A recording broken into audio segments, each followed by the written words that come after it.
자, 여러분 이어서 보도록 하겠습니다. 217페이지 보시니까 제5절 재산세 비과세입니다. 재산세 비과세가 28회 시험 때 독립화 문제로 나왔는데 이게 이제 30회 시험 같으면 종합 문제 속에서 지문 한 줄 또 나올 수 있고요. 그래서 살펴봐야 됩니다. 국가 등에 대한 비과세인데요. 양가로 1번 국가 등이 소유하는 재산. 이거 당연한 얘기죠. 이거는 중요하지만 당연합니다. 국가, 지자체, 지자체, 조합, 외국 정부 및 주한 국지기구의 소유에 속하는 재산에 대해서는 재산세를 부과하지 아니한다 그랬습니다. 다만 다음에 어느 한 해당하는 재산에 대해서는 재산세를 부과한다. 그래서 동그라미 1번 대한민국 정부기관 재산에 과세한 외국 정부 재산 당연히 비과세죠. 국가 간의 상호주의가 적용되니까 대한민국 정부기관 재산에 비과세 주면 우리도 어떻게 하고 비과세 주고, 우리가 일본 가서 뭘 취득하는데 또 등록하는데 보유하는데 그것에 대해서 과세를 한다. 일본 정부가 우리 정부기관 재산에 대해서 그럼 우리도 과세, 비과세는 우리도 어떻게 하고 비과세하고. 그 다음에 2번이요.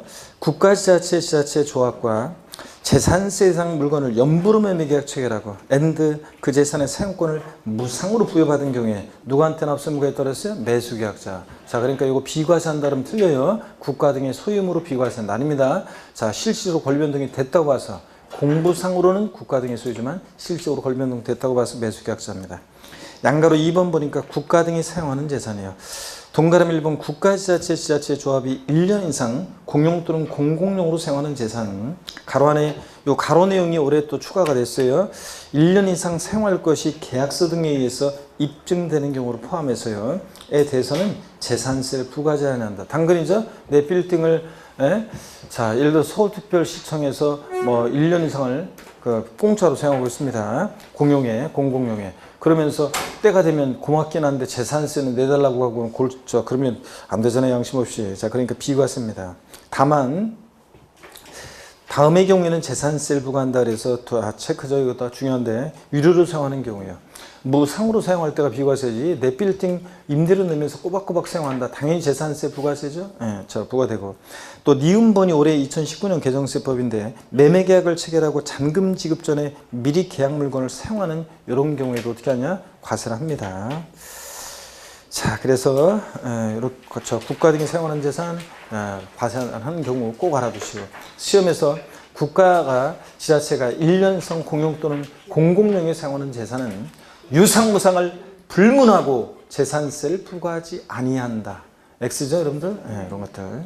그 다음에 218페이지 보니까 용도 구분에 의한 비과세입니다. 다음에 따른 재산이요. 별장, 고불학장 같은 이런 사치성 재산은 제외하고요. 에 대해서는 재산세를 부과하지 아니한다. 다만 수익사업에 사용하는 경우와 해당 재산이 유료로 사용되는 경우에 그 재산 및 해당 재산의 일부가 그 목적 사업에 직접 사용되지 않는 경우에 일부 재산에 대해서는 재산세를 부과합니다. 하여튼 지방세 비과세에서 사치성 재산 나왔다. 무조건 과세입니다. 어떤 경우에 용도분에 의한 비과세하느냐? 도로, 하천, 제방, 국어, 유지, 묘지요. 28개 토지 지목 중에서 비과세되는 6개 지목이 있습니다. 자, 도로, 하천, 제방, 국어, 유지, 묘지요. 요건데 공부하는 수험생분들은 공부는 아무래도 이게 멘탈 게임이잖아요. 이게 그래서 심리적인 게 굉장히 중요해요. 그래서 자신감 없이 뭘 보게 되면 이게 이제 내용이 잘 안 들어요. 자신감을 갖고 항상 공부를 하셔야 되고 또 그 다음에 공부하다 보면 왠지 저 공부한다고 했는데 점수는 안 오르고 그러다 보면 실망하게 되고요. 그래서 해도 그냥 안 되는 것 같고 그러면서 이제 공부하기도 싫고 그럴 때가 있잖아요. 그래서 슬럼프라고 하는데 슬럼프는 다 오게 돼 있어요. 그 공부하는 수험생들은. 그래서 슬럼프는 다 오게 돼 있는데 감기하고 똑같아요. 슬럼프가 왜 오냐면 우리가 감기 왜 옵니까? 면역력이 떨어져 있거나 그럴 때 너무 피로하거나 무리하거나 그러면 슬럼프 오잖아요. 그런 것처럼 공부도 하다 보면 그렇게 슬럼프가 오게 돼 있습니다. 그럴 때 극복하는 방법은 감기도 약이 없어요.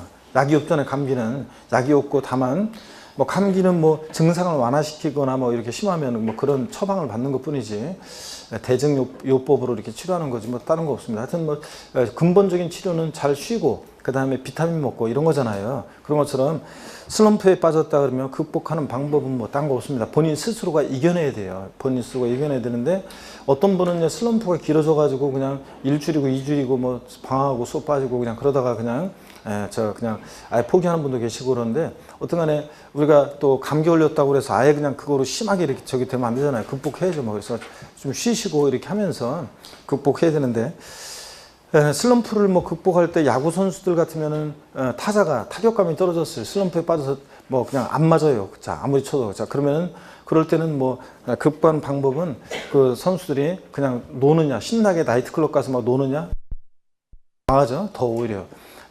수없이 계속 그 밤에 그 배트 휘두르잖아요. 그래가지고 열심히 그 더 연습하고 그 자기가 이제 본인 스스로 돌아보면서 부족한 부분, 이제 타격 폼이 잘못됐다거나 흐트러진 부분들을 가다듬으면서 계속 막 배트를 휘두릅니다. 그래서 이제 슬럼프를 극복하고 그러는데 그런 것처럼 여러분요, 공부 안 되고 그럴 때 잠깐 이제 이렇게 쉬고 이렇게 하면서 하는데 드라이브 나가는 것도 괜찮죠? 그래서 뭐 하천, 그 강변 도로 따라서요 쭉 드라이브 나갑니다. 상류 쪽으로 가다 보면 제방 댐이 있습니다. 유지 호수가 있어요. 그리고 농업용 수로, 왜 웃어? 잠깐만 들어봐. 농업용 수로 국어가 있고요. 농업용 수로 국어가 있고, 그 다음에 배산임수니까 뭐가 있어요? 묘지가 있습니다. 그래서 잠깐만 상상을 해보셔야죠.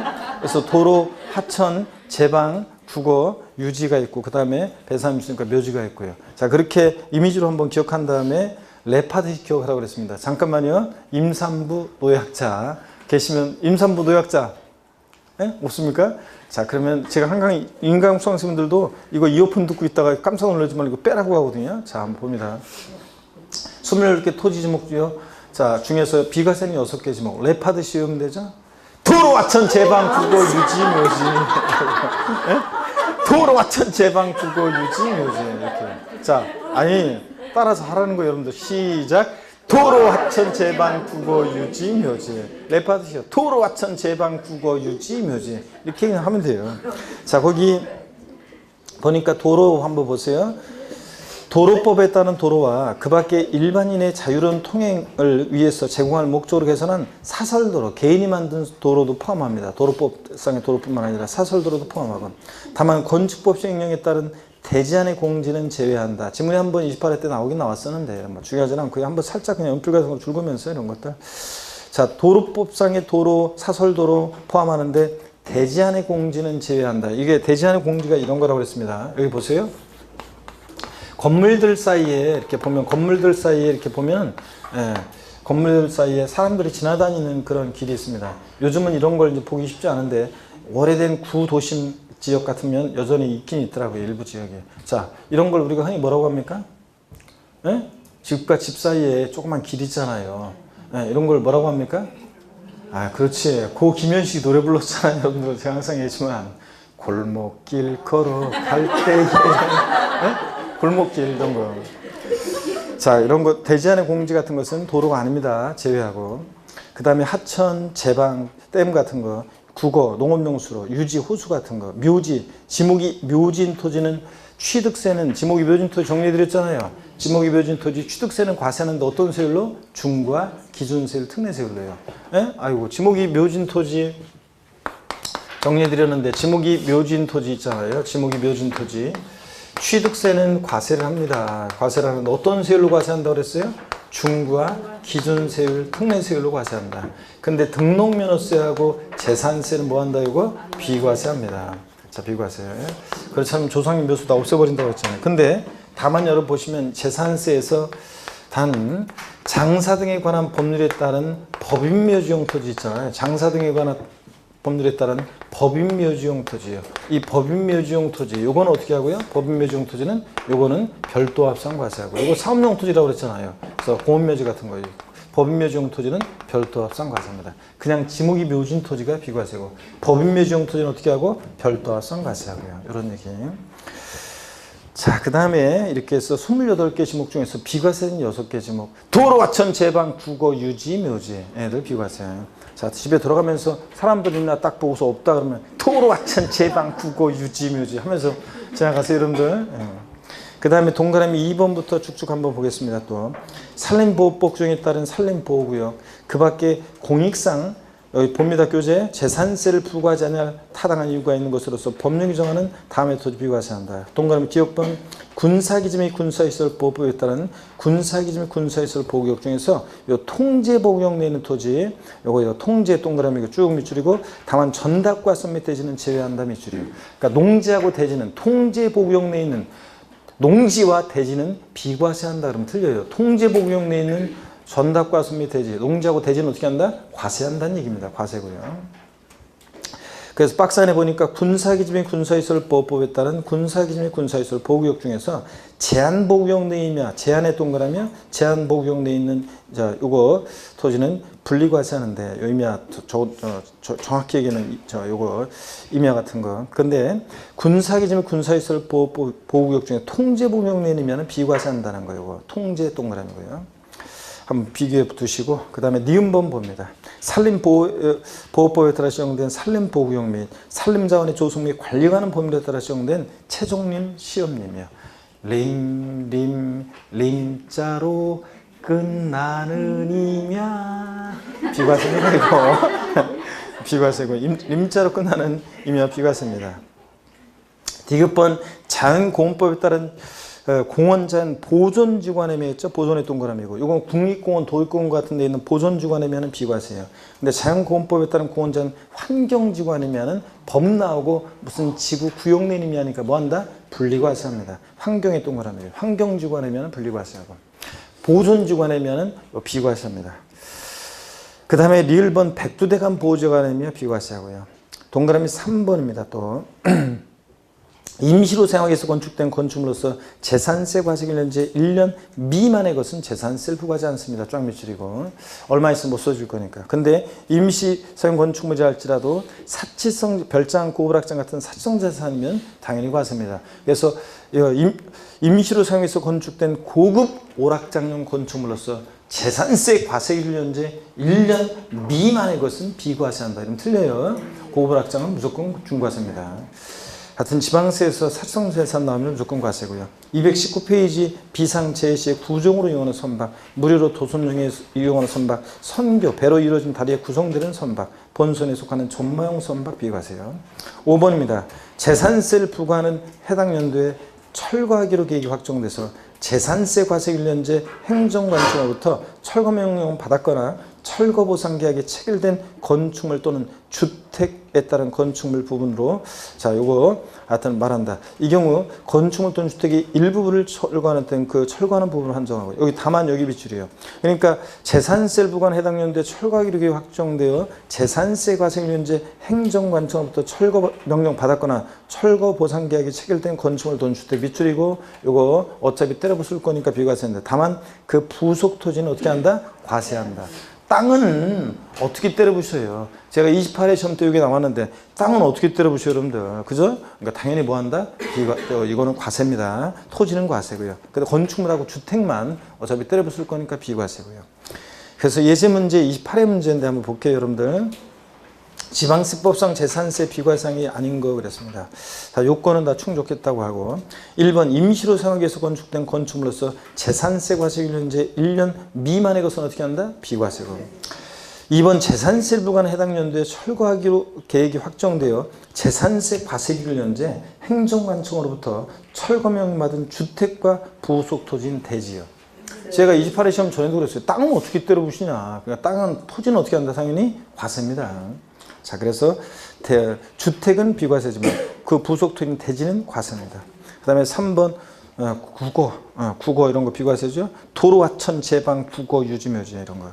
4번 군사기지 및 군사시설보호법에 따른 군사기지 및 군사시설보호 통제복용 내에 있는 토지 전답과수 및 대지는 제외하고 그죠 여러분들? 비과세고 전답과수 및 대지는 과세한다고 그랬잖아요. 그러니까 제외고 그 다음에 5번 도로법에 따른 도로와 그 밖의 일반인의 자유로운 통행을 위해서 제공할 목적으로 개선한 사설도로 비과세입니다. 다만 대지 안의 공지는 어떻게 한다? 제외. 대지 안의 공지는 요 도로가 아닙니다. 골목길 요거 제외입니다. 자 이렇게 해서 봤고요. 그 다음에 제6절 납세 절차는 작년에도 나왔지만 올해도 또 나옵니다. 그래서 항상 이건 뭐 독립학 문제든 종합 문제든 항상 납세 절차는 뭐 출제 1순위고요. 징수 방법, 과세 기준일, 재산세는 보유세다 보니까 과세 기준일이 있는데 매년 언제다? 6월 1일. 항상 6월 1일 기준으로 뭐든지 판단해요. 언제부터, 언제가 항상 언제를 기준으로 판단해? 6월 1일 기준으로 판단하고 6월 1일 과세 기준으로부터 뭐 5년간 중과세 이런 식으로요. 자, 그래서 저 팁박스에 보니까 재산세는 과세 기준으로 과세 대상, 납세무자, 과세 표준 세율, 물납부동산 등의 평가를 판단한다. 납기요. 재산세 정기분에 대한 납기는요. 이런 것도 모르면 제가 시험장 갈 자격이 없다고 그랬어요. 이런 것도 못 외우고 있으면. 재산세 납기는 대상 종류에 따라 달라지는데 20페이지로 갑니다. 그래서 요 납기 박스는 당연히 뭐 작년에도 나왔지만 작년에도 정답점도 나왔었지만 별표 시하고 상식입니다. 이거는 그냥. 재산세 대상 종류에 따라 납기 달라지는데 토지분은 매년 9월 16일, 9월 30일. 건축물하고 그 아래 선박항공기는 건축물 선박항공기는 7월 16일, 7월 31일이요. 주택뿐만 자 토지나 건축물 이런 것들은 부자들이니까 한 번에 징수하는데 주택은 서민들과 관계돼 있잖아요. 그러니까 나눠서 징수합니다. 그래서 자 부가징수할세기 2분의 1은 7월 16일부터 30일까지요.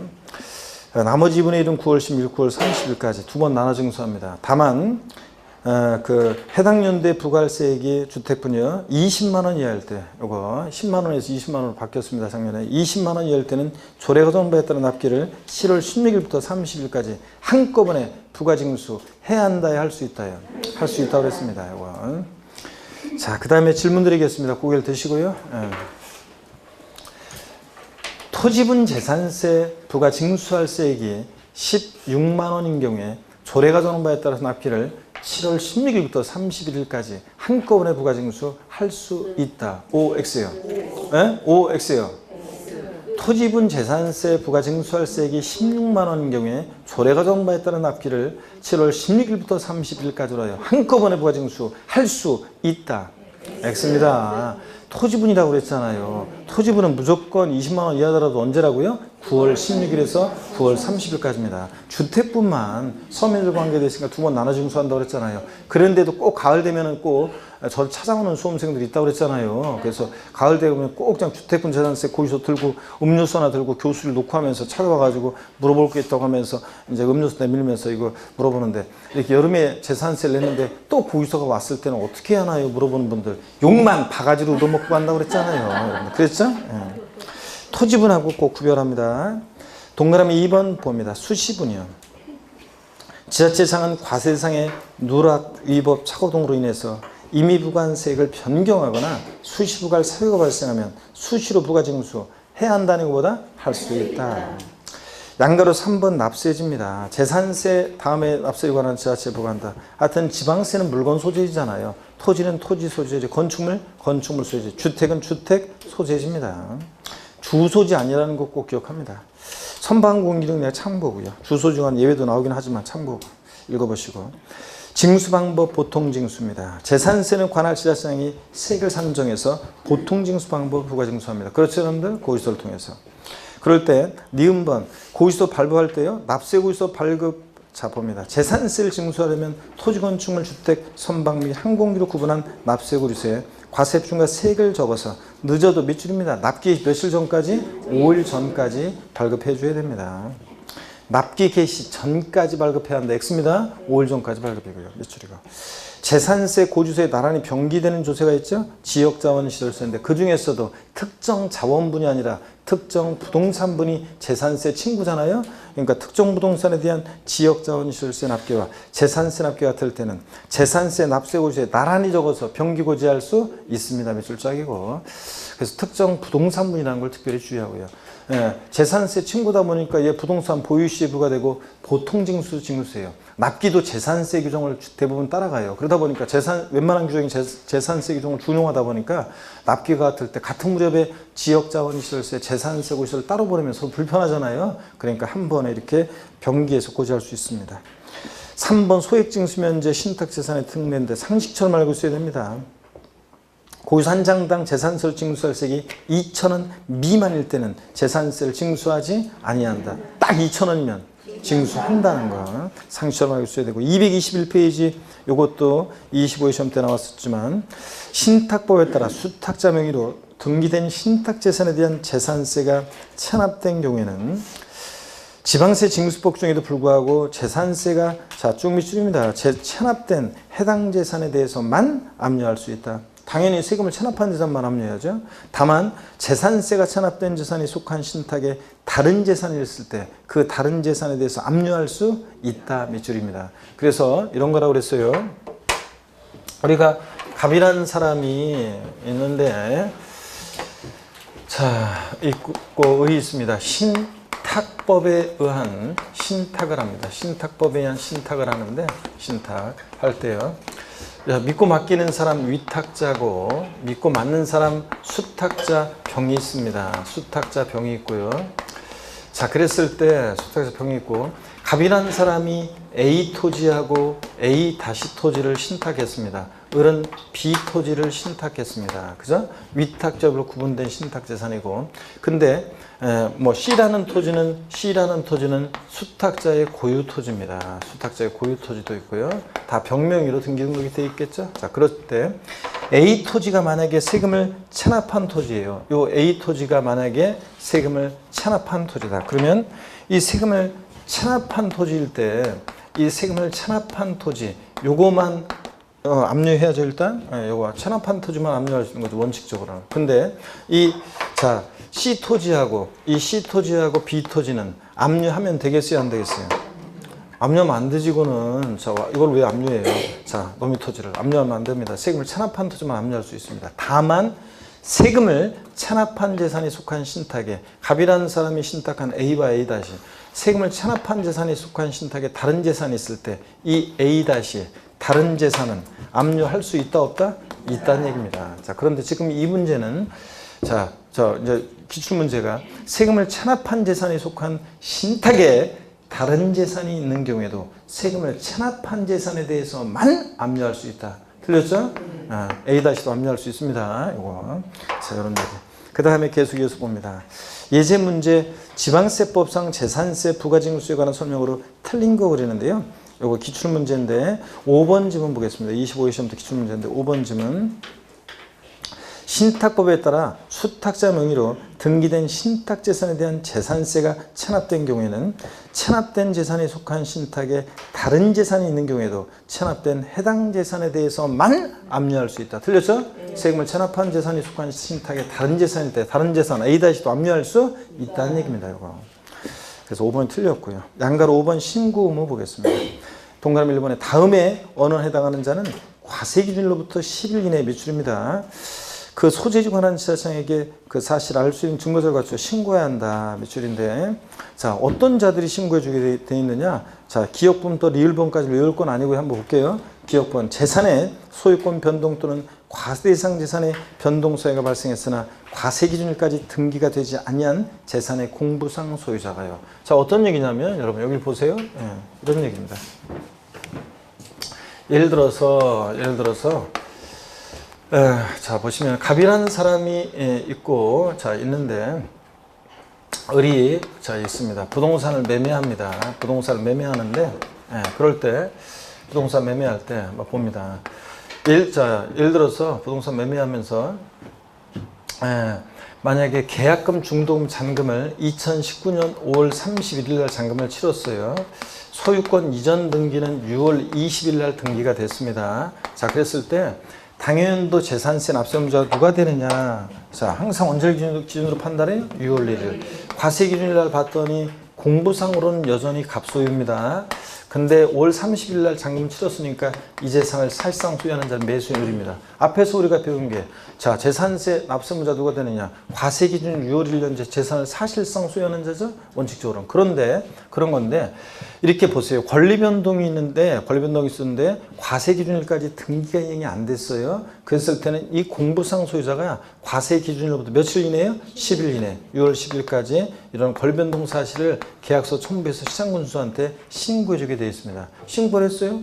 딱 보니까 5월 30일 등기는 아직 안 되는데 5월 30일 잔금을 치렀네. 그러니까 6월 1일 현재 재산을 사실상 소유하는 자는 매수인 을이네. 그래서 원칙 사실상 소유자가 되는 거예요. 그런데 우리가 또 배운 것이 이런 권리변동이 있는데 이런 권리변동 사실을 신고 안 했어요. 그래서 과세권자가 언제 잔금 치러 이런 걸 몰라. 사실상 소유자를 알 수 없을 때 권리변동 등의 사실인데 권리변동 사실을 신고 안 해서 사실상 소유자를 알 수 없을 때 누가 납세무자? 공부상 소유자가 되는 경우도 있었잖아요. 앞에서 우리가 배운 게 그거예요. 자, 이렇게 권리변동이 있는데 과세기준일까지 등기가 이행이 안 됐을 때는 공부상 소유자가 언제부터요? 과세기준일로부터 시험에서 사유발생일로부터 10일 이내 그럴 듯하지만 아니고 자 과세기준 항상 재산세는 언제부터 그럼 언제? 과세기준 6월 1일로부터 10일 이내에 신고해주게 되어 있습니다. 사유발생일 아니에요. 과세기준일부터 10일 이내에 신고해주게 되어 있다. 어떤 경우에 또 신고하느냐 니은번 또 읽어보겠습니다. 상속이 개시된 재산으로서 상속 등기되지 않았을 때는 주된 상속자가 이게 상속 개시된 재산이다 신고해주게 되어 있습니다. 그 다음에 디귿번 사실상 종중재산으로서 공부상에는 개인 명의로 등재되어 있을 때 재산의 공부상 소유자가 신고해주게 되어 있고요. 1번 신탁법에 따라 수탁자 명의로 등기된 신탁재산일 때는 수탁자가 이런 신고를 해주게 되어 있습니다. 자, 여기 팁박스의 결론입니다. 위에 신고를 하지 않은 경우에도 가산세는 적용되지 않지만 재산세는 납세의무를 부담하게 되는 것이다. 자, 재산세는 보통징수 방법으로만 징수되고 어떤 경우에도 가산금만 적용되지 가산세 적용되지 않는다고 했잖아요. 이런 신고를 안 했어도 가산세 적용되지 않아요. 저를 보세요. 지금 이런 신고는 과세권자가 원래 재산세는 보통징수하는 세금이니까 과세권자가 지가 알아서 다 파악해가지고 세금을 부과 고지하는 세금이에요. 우린 가만히 있으면 되는 거예요. 납세의무자는. 근데 다만 정확한 재산 상태를 파악해서 정확한 납세의무자에게 세금을 부과 고지하기 위해서 과세권자가 좀 도와달라는 얘기예요. 원래는 자기가 다 판단해야 되지만 좀 도와달라는 얘기. 이렇게 권리변동이 있는데 권리변동 사실에 대해서 이렇게 요구를 할 때 과세권자 모르잖아요. 그러니까 이런 걸 좀 신고주게 달라는 얘기인데 이런 신고를 안 했어도요 가산세 적용되지 않아요. 이런 권리변동이 있는데 권리변동 사실을 신고 안 해서 과세권자가 사실상 소유자 알 수 없을 때 누가 납세의무자가 돼? 공부상 소유자가 되잖아요. 자, 그렇기 때문에 이런 신고를 안 해도 가산세는 적용되지 않습니다. 이거 신고 안 했다고 가산세 적용된다면 틀려요. 그 다음에 동그라미 2번 위에 신고가 사실과 일치하지 않거나 신고가 없는 경우에는 지자체장이 직권으로 조사해서 과세대장에 등재할 수도 있고요. 이와 같이 시장군수가 무신고 재산을 과세대장에 등재한 때는 그 사실을 당연히 관계인에게 통지해 줘야 되겠고요. 여러분들 이런 것들 눈에 켜둡니다. 그 다음에 222페이지 시장군수는 신고의무자의 신고할 내용에 대한 직권조사 후에 과세대장에 등재할 수 있는 것이 하나며 등기부상에 등기할 수 있는 것은 아니다. 예전 시험에 직권으로 등기부에 지자체장이 등기할 수 있다는데 등기는 등기관이 하는 거지. 그러니까 지자체장이 과세대장에 등재할 수 있는 거지 등기부에 등기할 수 있는 것은 아니다. 이런 것들 눈에 켜두시고 양가로 6번 재산세 과세대장 등의 비치 등 요거는요. 자, 이해하시면서 보시면 됩니다. 대장과세요.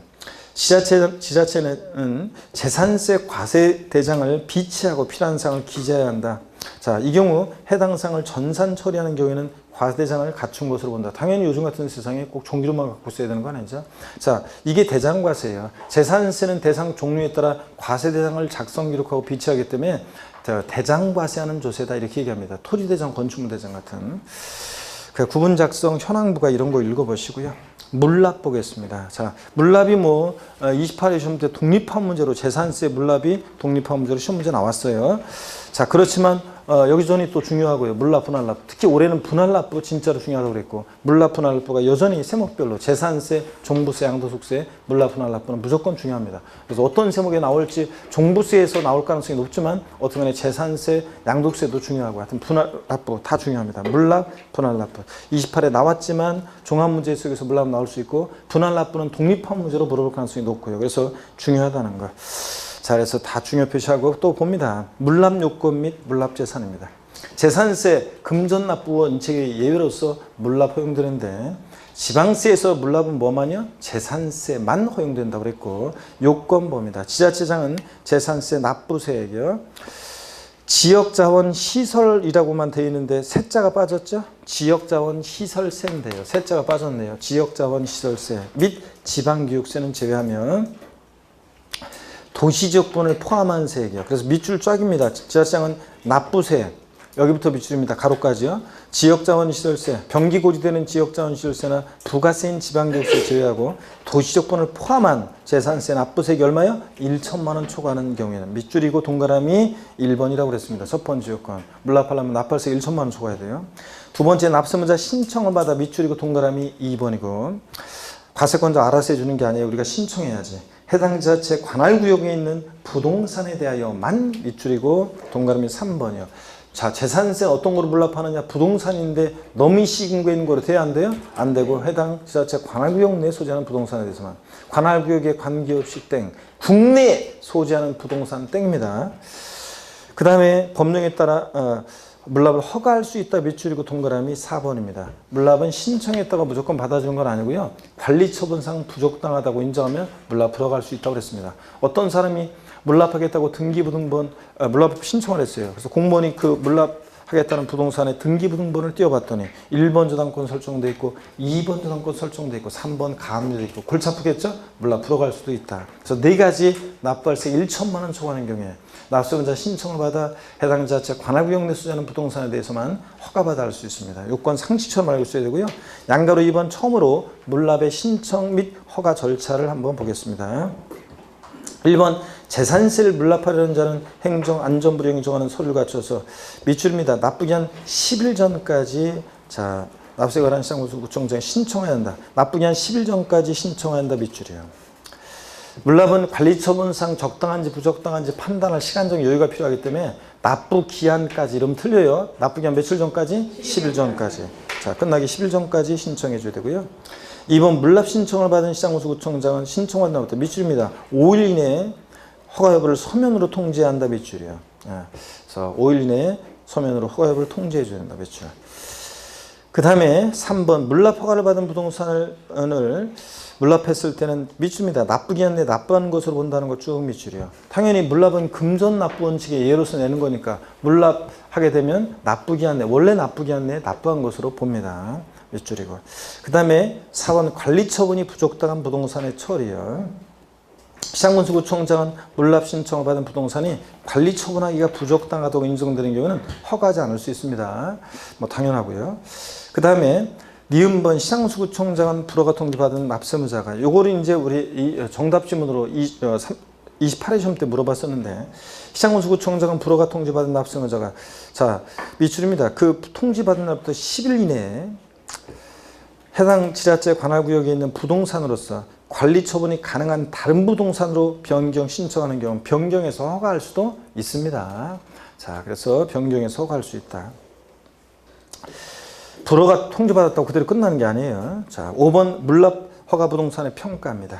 자, 세금을 부동산으로 내니까 가격을 평가할 수 있어야 되잖아요. 자, 그럴 때 물납 허가하는 부동산의 가격은 밑줄입니다. 재산세 과세기준 현재 시가로 합니다. 과세기준 현재 시가로. 시험에 한번 나왔던 것이 물납하는 부동산의 평가는 매년 12월 31일 현재 시가로 한다. X입니다. 12월 30일이 아니라 항상 언제요? 과세기준일 6월일로 기준을 해야죠. 6월일 현재 자 시가로 합니다. 이때 시가라는 것은 자 다음에 정하는 가액에 따른다. 그래서 다만 뭐 이런 것들요. 슬쩍 그냥 체크합니다. 수용, 공매, 감정가액 등으로서 행정안전부리 정하는 바에 따라 시가로 인정되는 것은 시가로 본다. 수용을 당했을 때는 보상금액, 공매, 경매의 경우에는 공매, 경락가액 뭐 이런 것들을 시가로 볼 수도 있습니다. 감정기간의 감정가의 평균이 있으면 이런 것들을 시가로 볼 수 있어요. 223페이지 자 시가로 한다는 때 시가라는 게 뭐냐? 토지, 주택, 건축물 시가 순액을 의미합니다. 시가 순액을 의미하고요. 그 다음에 디귿번 시가를 적용할 때 상속증여세법 중에 따른 부동산 평가 방법이 따로 있어서 국세청장이 고시가액이 증명되는 경우는 그 고시가액을 시가로 볼 수도 있고요. 이런 것도 한번 눈에 익혀두시고, 보충 시가로 인정되는 가액 그래가지고요. 자, 시가로 볼 수 있는 것들이 있으면 시가로 볼 수 있는 이런 것들을 이제 하기도 하는데, 평가하기도 하는데, 동그라미 기억번 보면은 수용이나 공매 경우에 보상가액이나 공매가액 이런 것들, 뭐 니은번 같으면 2개 이상의 감정 평가기간이 있으면 감정가액이 있으면 감정가액 평균액 이런 것들 눈에 익혀두시고 그냥 한번. 디귿번 이런 것도 읽어보시고요. 사실상 취득가격 이런 것들. 리을번 보니까요. 이 경우 시가로 보는 가액이 2개 이상일 때는 재산세 과세 기준으로부터 가장 가까운 날에 해당하는 가액이어야 한다. 밑줄 쫙입니다, 여러분. 여기 어떤 거냐면요. 자, 여러분 보세요. 물납하는 부동산의 평가는 과세 기준일 6월 1일 현재 시가로 평가해요. 그쵸, 여러분들? 이때 시가라는 게 토지건축물주택은 시가편액을 의미하고요.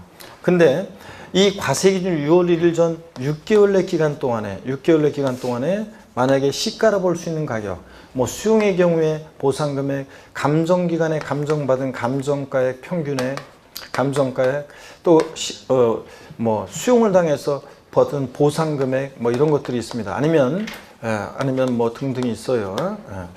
자, 그러면은요, 공매 경매가 있으면 공매 경락가 이런 것들을 시가로 볼 수 있어요. 과세 기준 6개월 내 이런 것들이 있으면 이런 걸 시가로 볼 수도 있는데, 근데 다만 과세 기준 6월 1일 전 6개월 내 기간 동안에 시가로 보는 가액이 2개 이상이에요. 그럼 어떤 거로 하느냐? 과세 기준으로부터 가장 가까운 날에 해당하는 가액으로 평가합니다. 아시겠습니까, 여러분? 그래서 뭐 뻔하지 뭐 이럴 때는 평균액으로 한다, 먼 것으로 한다, 뭐 이렇게 바꿀 수도 있고요. 과세 기준으로부터 가장 가까운 날에 해당하는 가액으로 합니다. 시가로 오는 가액이 2개 이상일 때는. 예제 문제 한번 보겠습니다. 28회 때 기출 문제인데요. 지방세법상 재산세 물납에 관한 설명으로 틀린 거 그랬습니다. 1번에 지방세법상 물납의 신청 및 허가 요건을 충족하고 재산세, 도시지역분 포함한 납부세액이 얼마요? 1천만 원 초과하는 경우에 물납이 가능하다. 그렇죠, 여러분들? 그 다음에 2번 서울특별시 강남구와 경기도 성남시의 부동산을 소유하는 자의 성남시 소재 부동산에 대해서 부과된 재산세 물납은 성남시 내에 소유하는 부동산만 가능하다. 그렇잖아요. 해당 지자체 관할구역 내 소유하는 부동산만 할 수 있어요. 3번 물납 허가를 받은 부동산을 행정안전부령이 정하는 바에 따라 물납했을 때는 납기내 납부한 것으로 봐줘야죠. 4번 물납하려는 자는 행정안전부령으로 정한 서류가처서 그 납부기 한 며칠 전까지요? 10일 전까지 신청을 해줘야 되고요. 5번 물납 신청 후 물납 불허가 통지를 받은 경우에 해당 시군구의 다른 부동산으로 변경 규정 허용되지 않으며 금전으로만 납부해야 한다. 아유, 답이 그냥 확실하게 보였었죠? 그래서 다른 부동산으로 물납 변경해서 10일 이내 불허가 통지받고 나서 10일 이내 물납이 가능한 과세관할 구역 내 다른 부동산으로 물납 신청할 수 있습니다. 변경해서. 5번 틀렸습니다. 넘어갑니다. 분할 납부입니다. 역시 올해 이제 중요하고요. 재산세, 종부세, 양도세 다 중요하다고 그랬습니다. 분할 납부 봅니다. 일시불 납부 원칙의 예로서 분할 납부요. 지하철 장은 지금 시간이 어떻게 되는 건가요? 그게 맞아요? 좋았습니다. 나는 이게 좀 시계가 좋습니다. 자, 분할 납부 한번 보겠습니다. 분할 납부 요건. 지하재산은 밑줄입니다. 재산세 납부세액이 500만 원 초과하는 경우에 밑줄이고 동그라미 1번입니다. 물납은 아까 얼마 초과할 때 할 수 있었어요? 1천만 원 초과할 때. 근데 분할 납부는 얼마요? 500만 원 초과하는 경우에 할 수 있습니다. 그래서 제가 지난 순환에도 얘기했잖아요. 우리 집은 재산세를 500만 원 넘게 내고 있는 분. 윙크 해달라고 그랬는데. 그림의 떡이라고 그랬잖아요. 재산세 보통 서민들한테는 분할 납부가 그림의 떡이에요. 법의 규정이 있어도 뭐 분할 납부 할 수 있어요. 하고 싶어도 뭐 분할 납부 할 수가 없잖아요. 납부할 세액이 500만 원 초과해야 되는데, 그죠? 그래서 우리 집은 재산세를 500만 원 넘게 낸다. 나는 건물주 위에 그러니까 조물주 위에 건물주다. 뭐 이래가지고 자, 우리 집은 재산세 500만 원 넘게 내고 계시다 그러면 새로 오신 분들 계시니까 윙크 살짝 보내주세요. 또 가볍게 윙크. 없잖아요. 이게 없고. 우리 박명시에 건물주분들도 좀 계시고 그랬어야 되는데, 아니면 집 그냥 다주택자 엄청 많은 다주택 갖고 계신 분. 자, 좋습니다. 그래서 500만 원 초과하는 경우에 공시가격이 올랐는데도 이제 한번 봐야지 또 하긴 또 아직 재산세 고지서 안 받았으니까. 또 500만 원 초과하는 경우 밑줄이고 동그라미 1번입니다. 그림의 떡. 그 다음에 납부할 세액이 일부를 밑줄이고 동그라미 2번입니다. 그리고 납부기한 지난 날부터 몇 개월이요? 2개월 이내 분할 납부할 수 있다. 밑줄이고 동그라미 3번입니다. 7월 31일이 납부기한이면 납부기한 지나서 2개월 원로 하는 거니까 언제? 9월 30일이요. 9월 30일 이렇게 분할 납부할 수 있다는 거. 그런데 뭐 그래 얘기 또 해드렸잖아요. 근데 제가 서울에서 어느 곳에서나 하여튼 제가 500만 원 넘게는 윙크했는데 없어가지고 제가 없죠. 그리고 제 진도를 하려고 했더니 교탁 바로 앞에 앉아 계신 어떤 사장님이 헛기침해가지고 왜 그러나 봤더니 성심이 있었다고 그랬잖아요. 건물주분 계셨었습니다. 자, 보시면 양가로 2번입니다. 분할납부세액의 기준입니다. 얼마를 어떻게 분할납부하느냐 오늘 처음으로 또 배우는데 잘 보세요. 분할납부 처리 기준을 처음 배우는데 분할납부하는 경우에 분할납부세액은 다음의 기준에 따른다. 납부할세액 1천만 원 이하 1천만 원 초과로 나눠서요. 납부할세액이 재산세 1천만 원 이하일 때는 500만 원 초과하는 금액을 분할납부할 수 있대요. 이 말은 원래 납기내는 하여튼 다 혼자 다르게 상상하면 안 돼요. 내가 알려드린 대로만 딱 생각해요. 납부할세액 500만 원 초과할 때 500만 원 이하일 때는 1천만 원 그러니까 말이 저가 또 꼬이냐. 납부할세액 1천만 원 이하일 때는 500만 원 초과하는 금액을 분할 납부할 수 있다는 말은 원래 납기내는 최소 얼마? 500만 원 깔아놓고 최소한 500 깔고 나머지 금액 분할 납부예요. 그래서 이런 거라고 그랬습니다. 한번 보세요. 재산세 납부할세액이 자 만약에 800만 원이다 그러면 이런 거라고 그랬습니다. 재산세 납부할세액이 만약에 800만 원이다. 그러면요 800만 원 그러면 원래 납기내는 최소한 얼마요? 500만 원을 깔아 넣으라는 얘기예요. 최소한 500만 원을 내놓고요.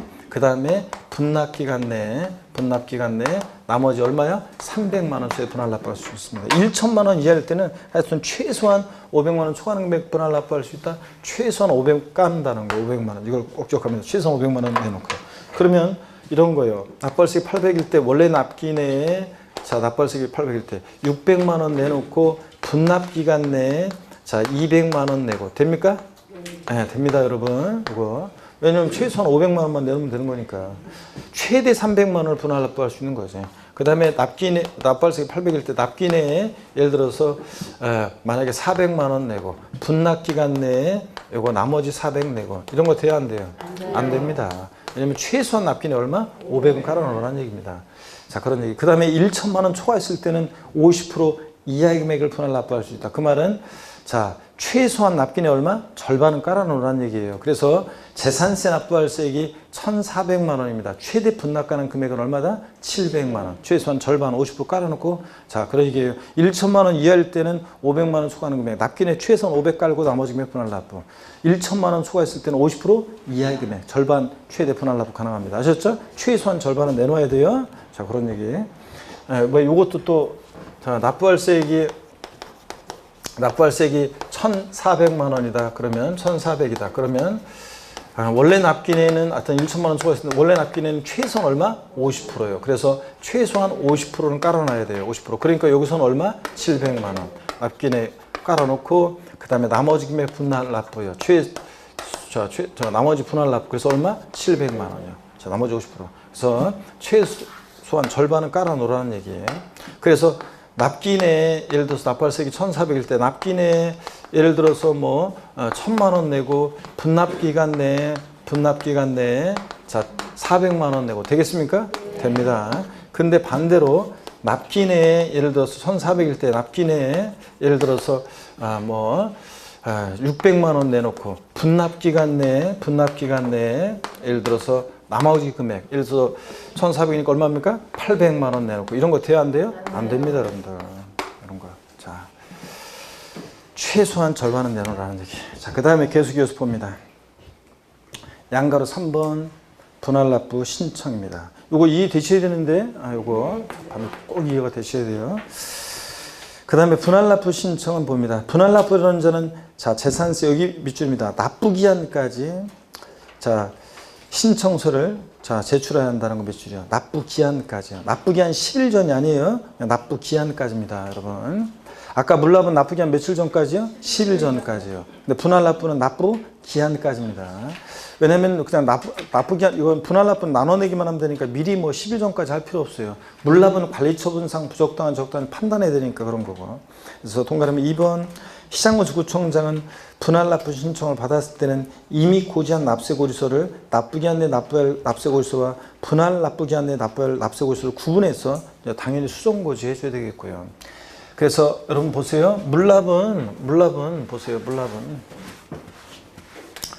물납은 우리가 예를 들어 재산세 납기가 7월 16일부터 7월 31일까지면 물납은 납부기한 며칠 전까지요? 10일 전까지요. 납부기한 끝나기, 납기 개시간이에요.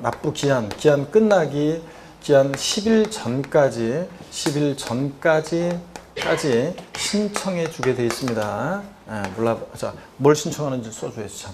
물납을 10일 전까지 물납을 신청해 주게 되어 있습니다.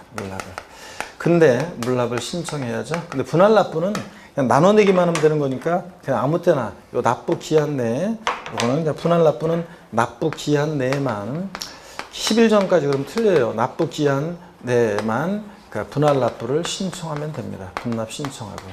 차이점 보이시죠, 여러분들? 그 다음에 계속 이어서 봅니다. 재산세 세부담 상한입니다. 보유세 부담의 급격한 증가를 막기 위해서요. 자, 전년도하고 비교해서 올해 일정한 상한을 못 넘게 해요. 그래서 올해 뭐 공시가격이 막 상향되고 그러더라도 일단 갑자기 늘어나는 걸 막기 위해서 전년도보다 올해 일정한 상한을 못 넘도록 하고 있습니다. 이게 세부담 상한입니다. 사람들이 보유세에 민감하다고 그랬잖아요. 왜냐하면 취득세는 뭘 사면서 세금을 내니까 요건 세율이 인상됐을 때 요건 하지만 좀 누그러지고 양도소득세 사람들이 세율이 인상되면 요건 하지만 그래도 소득 중에 일부를 내니까 좀 누그러지는데 요건 하지만 그래도 근데 보유세인 재산세는 아니 가만히 있는데 그냥 매년 내 재산에 대해서 재산세 부과하는 거는 보유세는 굉장히 오르게 생각한다고 그랬잖아요. 사람들이 조금만 올라도 막 욕한다고 그랬잖아요. 그래서 욕 먹으면 안 되니까 어떻게 한다? 세부담 상한을 두고 있습니다. 자 보세요. 토지건축물입니다.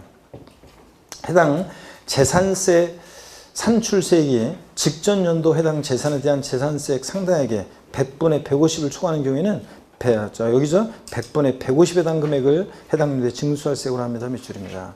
그래서 어떤 토지나 건축물에 대해서요. 전년도에 만약에 토지분 재산세 10만 원 냈어요. 올해 19만 3천 원 계산됐어요. 올해 징수할 세액은 얼마입니까?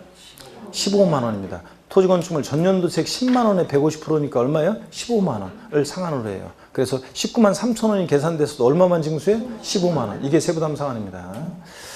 자, 그 다음에 몇 줄이었고 2번 주택은요. 다음의 금액을 해당 연도에 징수할 세액을 한다. 토지나 건축물은 부자들이니까 공시가격 관계없이 무조건 150%예요. 근데 주택은 서민들 관계에 대해서 천차만별이잖아요. 가격이 얼마 안 되는 저가의 주택도 있고 고가의 주택도 있고 그러다 보니까 세분화되어 있습니다.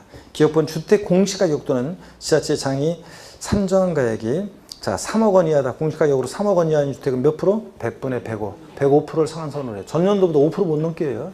자, 그 다음에 니은번 공시가격 또는 지자체장이 산정한 가격이 3억 초과 6억 이하 주택이다 그러면 100분의 110, 110%를 상한선으로 해요. 전년도보다 10% 못 넘게 해요. 그 다음에 공시가격 또는 시장구수가 산정한 가액이 지자체장이 산정한 게 6억 원 초과 주택은 100분의 130이요. 주택 100분의 150 아니에요. 130%가 한계라는 걸 제가 작년에 계속 강조했는데 이거 알고는 작년에 시험에 물어봤었어요. 정답준으로. 그래서 225페이지 지금 읽은 얘기가 재산세 세부담 상한선 표에 정리되어 있습니다. 별표 시하시고 보시면 되는데요. 작년에 나왔지만 토지건축물은 자 공시가격 관계없이 전년도세액 몇 프로? 150% 넘게 하고 그 다음에 주택은 서민들 관계됐기 때문에 세분화되어 있습니다. 3억 원 이하 3억까지는 몇 프로? 105%. 3억 초과 6억 이하 110%. 6 초하면 130%입니다. 여러분들. 150% 아니라는 거. 자, 그래서 표를 요걸 외우시고 작년에도 계속 반복해서 우리가 외웠었습니다. 이거. 세부담 상한 계산 방법은 뭐 복잡해서 넘어갑니다. 226페이지 예제 문제를 한번 풀어보겠습니다. 예제 문제를 보시니까요. 자, 예제 문제 봅니다. 갑은 주택 공시가격이 6억 원인 주택을 소유하고 있다. 동주택의 2018년도 고지된 재산세가 50만 원이고 2019년도 재산세 산출세액이 123만 원이라고 가정한다. 이 경우 갑이 2018년도라고 되어 있네. 2019년도에 납부할 재산세로 고칩니다. 2018년을 뭐로요? 2019년으로 고칩니다. 2018년을 2019년도로 고칩니다, 여러분. 2019년도에 납부할 재산세는 이렇게요. 자, 그러면 여러분요, 이거 어떤 얘기냐면 보세요. 여기를 봅니다. 자, 어떤 얘기냐. 세부담 상한선 기출됐던 지문입니다. 그래서 또 나올 가능성이 없지는 않지만 그래도 한번 알아두셔야 돼요. 자, 이게 전년도 이거 주택의 공시가격이 자, 개별주택 가격 공시가격이 얼마인 주택이에요? 6억인 주택이죠? 개별주택가 6억 원인 주택입니다. 자, 그리고 전년도 세액이 나오고 그 다음에 당해연도 계산한 산출세액이 나왔어요. 그러면 눈치를 채야죠? 당연도 세액이 나왔으니까 당연도 산출세액은 여기 얼마라고요? 120 얼마?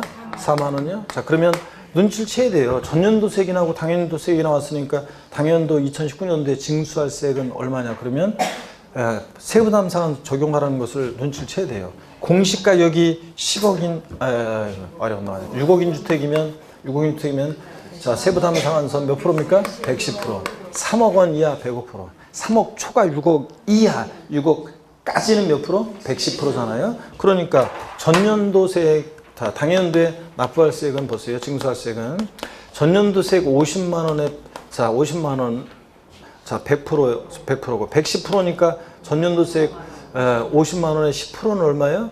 5만 원이고 110%니까 얼마? 55만 원이요. 그래서 당연도에 124만 원이 계산됐어도 얼마만 납부한다? 55만 원 이겁니다. 근데 여러분 여기 보세요.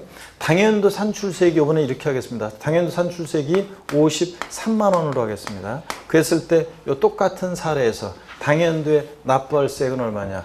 자, 전년도세 50만 원에 110%는 55만 원인데 자, 당연도에 산출세액은 53만 원입니다. 그럼 얼마 납부할 세액이야? 53만 원이야. 이게 넘었을 때가 상한선을 넘었을 때가 그 상한으로 하는 거지 안 넘었으면요.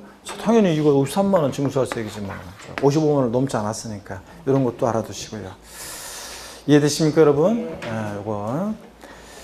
그 다음에 5번 가상금입니다. 가상금은 우리가 앞에서 조세 총론했다 했습니다. 재산세 고지서를 통해서 징수할 때 나쁘지 않네 미납부했다 어떤 제재를 받아요? 가상금은. 그때 가상금 일반 가상금은 고지서에 기재된 나쁘게 한 하루만 딱 지나도 체납세액 몇 프로? 3% 깔아놓고 그 다음에 계속 안 내면 납규 매 1개월이 지날 때마다 중과상금이 적용됩니다. 227페이지. 그래서 체납된 조세를 납부기한까지 납부하지 않을 때는 납부기한 지난 날부터 1개월이 지날 때마다 몇 프로요? 1만 분의 75, 0.75%로 개정됐죠? 0.75% 상당 가상금을 일반 가상금 3%에 더해서 징수합니다. 이 경우 끝까지 버티면 중과상금 몇 개월까지만? 60개월까지만 자 적용되고요. 그 다음에 체납된 납세 고지서별 지방세 세액이 30만 원 미만일 때는 적용하지 않는다. 중과상금 적용할 때 지방세는. 그리고 같은 고지서에 둘 이상의 세목이 병기되어 있으면 어떻게 한다? 세목별로 판단하고. 지자체에 대해서는 국가나 지자체는 가상금에 관한 규정은 적용이 있다 없다? 없다. 이런 거 다 배웠잖아요. 저희 총론에서. 재산세 부가세는요. 밑줄입니다. 재산세 가로 안에 도시지역분을 포함한 금액 제외한 금액 제외한 금액의 자 20%로 재산세액의 20%로 지방교육세 부과합니다. 재산세 부가세는 어떻게 배웠어요? 재진이. 재산세는 지방교육세가 20% 부과되는데 재산세 납부할 세액이 20%인데 다만 요거 도시적분은 포함한 금액 제외한 금액 제외한 금액이 20%다. 자 팁박스를 봅니다. 재산세는 납부세액이 20%로 지방교육세 부과되지만 감면받은 세액이 있어도 재산세나 종부세는 감면세액의 부가세목은 있다 없다? 없다고 그랬어요. 취득세나 등록면허세나 양도소득세는 감면받은 세액이 있으면 농어촌 특별세가 감면세액 몇 프로? 20%를 부과됐습니다. 그죠? 그 얘기입니다. 이게. 예제 문제 보겠습니다. 지방세법상 재산세에 관한 설명으로 옳은 거 1번 과세기준 매월 7월 1일이에요? 매년 매월이 아니고 뭐? 매년 이것도 틀렸고 매년 6월 1일입니다. 재산세 과세기준이 매년 6월 1일이지 매월 아닙니다. 매년 6월 1일이고 주택의 정기분 납부세액이 50만 원인 경우에 자, 세계 2분의 1은 7월 16일, 31일. 나머지는 10월 16일, 10월 30일까지 한다. 그래요? 아닙니다. 나머지는 언제예요? 9월 16일부터 9월 30일이지. 9월 16일, 9월 30일.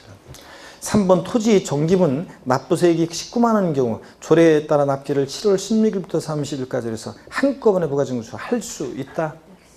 X입니다, 여러분. 왜 틀렸어요? 아니지. 맞아요. 토지분이니까 무조건 언제입니까? 9월 16일에서 9월 30일까지입니다. 토지분위기가 무조건 9월 16일에서 9월 30일까지요. 주택하고 헷갈리면 안 돼요. 항상 재산세나 종부세는 어떤 걸 말하는지 잘 봐야 돼요. 4번 과세기준련제 공무상 소유자가 매매로 소유권이 변동되는데도 신고하지 않아서 사실상 소유자를 알 수 없을 때는 공부상 소유자가 아닌 사용자에게 재산세 납세 의무가 있다. 아이고, 누구라고요? 공부상 소유자입니다. 공부상 소유자. 사용자가 납세 의무가 되는 건 딱 하나예요. 소유권의 귀속이 불분명하여 사실상 소유자를 알 수 없을 때 누가 납세 의무자? 사용자. 그때 사용자고. 그 다음에 5번 지자체장은 재산세 납부세액이 500만 원 초과하는 경우에 응크해달라고 그랬죠? 네, 납부할세액의 일부를 납부기 한 지난 날부터 몇 개월? 2개월 내 분할 납부할 수 있다. 분할 납부는 얼마? 500만 원 초과. 물납이 1천만 원 초과죠. 맞습니다. 5번 정답. 자, 알겠어요. 나왔고 228페이지 예제 문제 쭉 나왔는데요. 여러분들이 이거 충분히 두 번째 것도 그렇고 한번 풀어보시고요. 세 번째 것도 여러분이 한번 풀어보시기 바랍니다. 그래서 여러분이 충분히 풀 수 있어요. 자, 이렇게 해서 여러분들이요. 재산세 우리 맨 마지막 거는 예제 문제 29회 시험 문제니까 한번 볼까요? 작년 문제니까. 그러면 228페이지 마지막 거 예제 문제 봅니다. 지방세법상 2019년도 귀속 재산세 부가징수에 관한 설명으로 틀린 거랬습니다. 1번 토지분 재산세 납기는 언제라고요? 9월 16일, 9월 30일. 선박분 재산세 납기는 언제? 7월 16일, 31일. 건축물 선박한 공기는. 그 다음에 3번 재산세를 징수하려면 재산세 앞서고 있을 납기 며칠 전까지요? 5일 전까지 발부. 4번 주택분 재산세로 해당 연도에 부과할세액이 20만 원 이하인 경우에 9월 30일 납기로 한꺼번에 부가징수를 한다. 그래요? 압니다. 7월 16일부터 30일, 7월 31일을 납부기한으로 해서 7월 16일부터 30일까지 해서 한꺼번에 부가징수 한 달도 아니고 보다 할 수 있답니다. 할 수 있다. 그래서 이거 맨날 한 거잖아요, 여러분들. 이거 당연히 맞출 수 있어야지, 우리가. 그 다음에 넘어갑니다. 이렇게 해서 재산세를 다 받고 231페이지 요 마무리 스텝에서 231페이지 표를 요 수정했었죠? 231페이지 납세무자 봅니다. 납세무자 표에서 맨 마지막 거 기억번 직접 사용하는 자 지워야죠? 직접 사용하는 자, 기억번 직접 사용하는 자 지우고 또 기억번 외국인 소유 항공기 및 선박 임차를 수입하는 경우에서 기억번호 지우고 니은번 싹 다 지워야죠. 국내 대여시설 이용자에게 대여 임차에 수입하는 경우 싹 지워버리고. 그래서 수입하는 자, 외국인 소유 항공기 및 선박을 임차에 수입하는 경우 누가 납세하는 자? 수입하는 자. 임차하는 자 아니라고 그랬습니다. 요거요. 수정하시라고 그랬습니다. 됐고 나머지는 됐습니다. 쭉 넘어가서 우리가 이렇게 해서 제1편 조세 총론, 제2편 지방세 다 받고 이제 제3편 국세로 갑니다. 242페이지 기타 지방세 있잖아요. 기타 지방세로 갑니다. 이거는 기타 지방세는 몇몇 특징들만 조세 총론과 연관해서 본세와 연관하거나 조세 총론과 연관해서 몇몇 특징만 알면 되는 거지 독립한 문제로 출제 가능성이 낮아요. 지방소득세가 딱 한 번 독립함제로 나온 적이 있지만 27회 때 독립함제로 났고 그래서 몇몇 특징만 알면 되고 그래서 이건 나중에 문제 풀이할 때 좀 보도록 하겠습니다. 넘어갑니다. 여러분들. 자, 어디로 가시냐면 254페이지 종합부동산세입니다. 254페이지 종합부동산세. 자, 254페이지 종합부동산세로 갑니다, 여러분. 자, 그래서 종부세, 자, 펴놓으시고, 종부세 펴놓으시고, 이제 눈빛이 보니까 그냥 이제 쉬자 이런 눈빛인데, 그럼 잠시 쉬었다가 종부세 또 박세기 한번 또 보도록 하겠습니다. 잠깐 쉬겠습니다.